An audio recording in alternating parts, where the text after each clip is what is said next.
Yan, shoutout po sa mga taga-Panubulan, Quezon, lalagay kay Sir Alex Lumbao, kay Ma'am Rowena Rebecca Salgo, at kay Ate Lina, at syempre sa mga kaibigan ko dyan sa Infanta, Quezon, lalagay kay John Paul Rose at kay Lizette.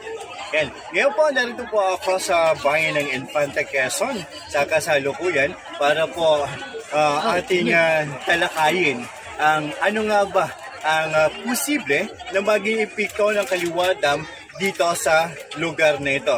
At dito po tayo sa Barangay Magsaysay, Infanta, Quezon. Dito po, una po ipapaliwanag ko sa inyo ang ibaba po ng na dating proposed na dam, na Laiban Dam. Sa unahan lang siya ng Daraitan. Ngayon naman nagkaroon ng proposed project ang gobyerno na Kaliwa Dam.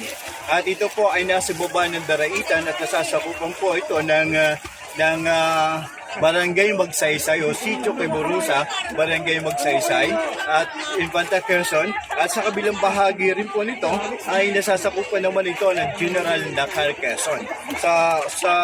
Ang Daraitan po nasasakupan ng Rizal, at sa kaliwang bahagi po kapag kayo ay nakaharap dito ay nasasakupan naman ng Laguna.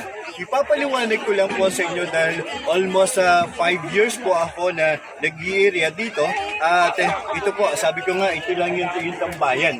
Ito yung tambayan ko na kapag manghuhuli ng mga nakikita mga illegalista ay dito po. At ito po, nung una, itong lugar na ito ay tambakan lang ng kahoy at tapos na ng mga uling. At ngayon po, bigay ko na po sa inyo ang isang bagay na makatotohanan.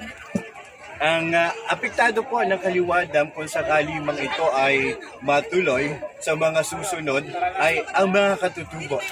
Ang kalikasan, ang patuloy na pagkasira ng kalikasan ang siyang apektado ng Kaliwa Dam. At isa pa rin po ito sa malaking bagay na maging apektado kapag nagawa po ang Kaliwa Dam. Posible po na ipagpatuloy naman ang Kanan Dam na matatagpuan po naman ito sa Barangay Pagsangahan or sa unahan lang po siya ng Makalya. Ito po yung Kanan River.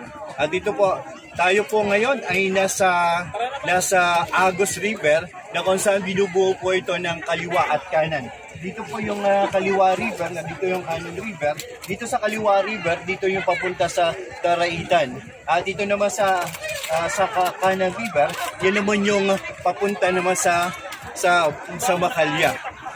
Na yun, kapag yun po ang dalawang river na yon, kaya no 2004 ay nagkaroon ng malaking pagbaha dahil po sa dalawang napakalaking ilog nito na siya naging sanhi ng paglubog ng bayan ng Infanta at gayon din po sa bayan ng General Nakar, Quezon.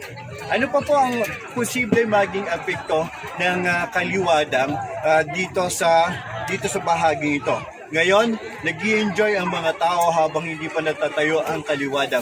Nag-i-enjoy para maglangoy sa malinis na tubig at nag-i-enjoy rin para kumita yung ating mga kababayan dito sa bahagi ng Infanta, Quezon at gayon po sa General Nakar, Quezon. At makikita po natin ngayon, malaki pa yung tubig pero ang tagal na yung tag-init. Pero ang isang epekto nito kapag natayo ang Kaliwa at Kanan Dam ay posible po na lumiit ang tubig dito lalo higit sa panahon ng Agosto. Isa po sa malaking bagay na isa sa kinakatakutan na posibleng mangyari ang umunti ang supply ng tubig at sa panahon ng tag-init. At sa panahon naman ng tag-ulan ay posible na mawalan o lumaki ang tubig. Sabi ko nga kanina sa ating mga kaibigan na kapag nagtag-ulan na almost mga 3 weeks or 2 weeks man lang, posible po na ito nakikita natin dito sa paligid ay mawala dahil nga sa paglaki ng tubig. Dahil po ang tubig ay hindi kayang kontrolin ng kahit sino pa man kapag ito po ay lumaki.